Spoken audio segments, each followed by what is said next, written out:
It's been another exciting year of action in the world of football. We have new continental champions on the international stage. One of European football's biggest leagues, the Bundesliga, has a new winner, and there are new head coaches at some of the world's most decorated clubs. Let's take a look back at a historic 2024.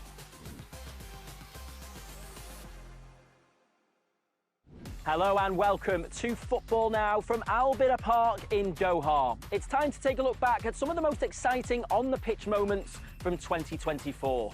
It was a year that was jam-packed, full of international tournaments. So let's remind ourselves of who, what and where were the highlights over the last 12 months. Starting in Asia, Qatar were the hosts and eventual champions of the 2023 Asian Cup. Star striker Akram Afif scored a hat-trick of penalties in the 3-1 win over Jordan in the final. The Maroons are back-to-back champions after also winning the tournament in 2019, but winning it on home soil in 2024 was extra special for their fans. والله فخور كثير بمنتخب قطر واللي سواه اليوم الصراحة فخر كبير للدول العربية ولكل الدول الفخر طبعا كبير للشيخ تميم والقطر وكل الناس الصراحة. شو بحب أبارك للمنتخب القطري الشقيق بيستحقها. الحمد لله كانت مباراة كتير حلوة حققوا إنجاز كتير حلو لتاني مرة بطل آسيا. كتير مبسوطين وإن شاء الله دايما بنشوفهم بأماكن كتير حلوة. نشكر أهل قطر ودولة قطر على نجاح هذا الكرنفال الجميل جدا جدا جدا الذي نفخر به كلنا كعرب، والبطولة سواء كانت في الأردن أو القطر أو أي دولة عربية كلنا نحتفل بها ونقول ألف ألف ألف مبروك القطر هذا الإنجاز التاريخي مرة ثانية على التوالي. Moving on now to the latest edition of the African Cup of Nations. Ivory Coast were the winners after defeating Nigeria in the final in Abidjan. Forward Sebastian Haller stole the headlines, scoring the winning goal just 2 years after he faced early retirement due to a testicular cancer diagnosis.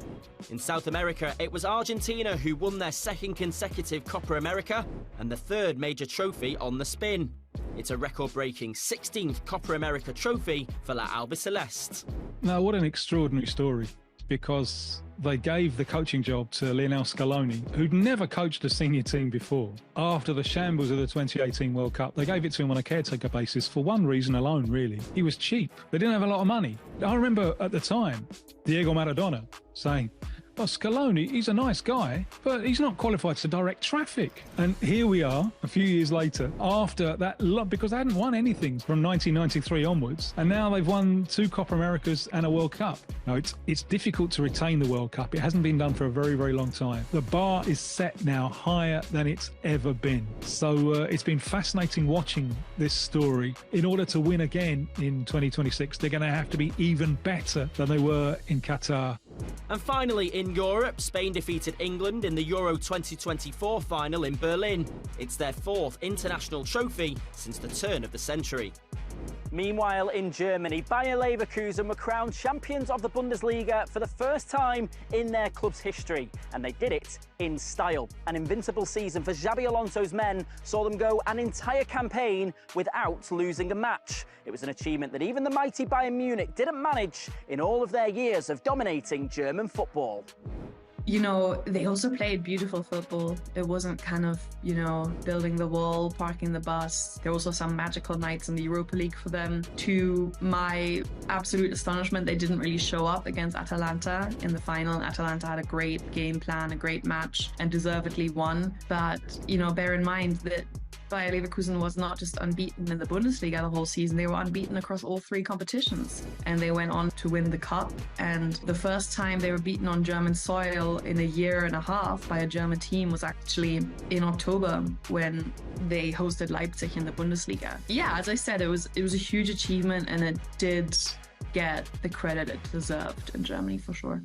Well, England's 2 biggest clubs, Liverpool and Manchester United, both changed their coaches in 2024, but both for very different reasons. Liverpool said an emotional goodbye to Jurgen Klopp after a successful 9 years in charge, while United finally sacked Erik ten Hag after months of speculation and replaced him with the Portuguese Ruben Amorim. He's the 6th permanent manager to take the job since the departure of the great Sir Alex Ferguson in 2013. Will Amorim be the man to finally lead United back to glory?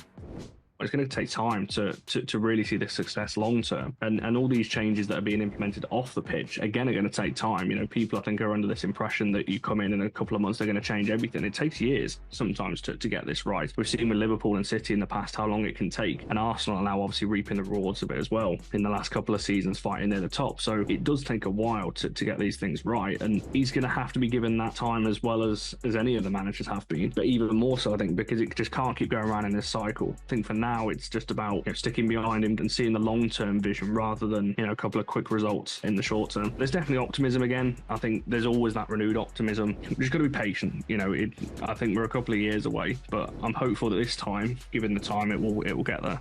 It's been another exciting year for football across the globe, and we can't wait to see what 2025 has in store. Let us know your favourite footballing moments of the year using the hashtag FootballNow2024. That's all we've got time for here from Al Bidder Park in Doha. We'll see you next time. Bye for now.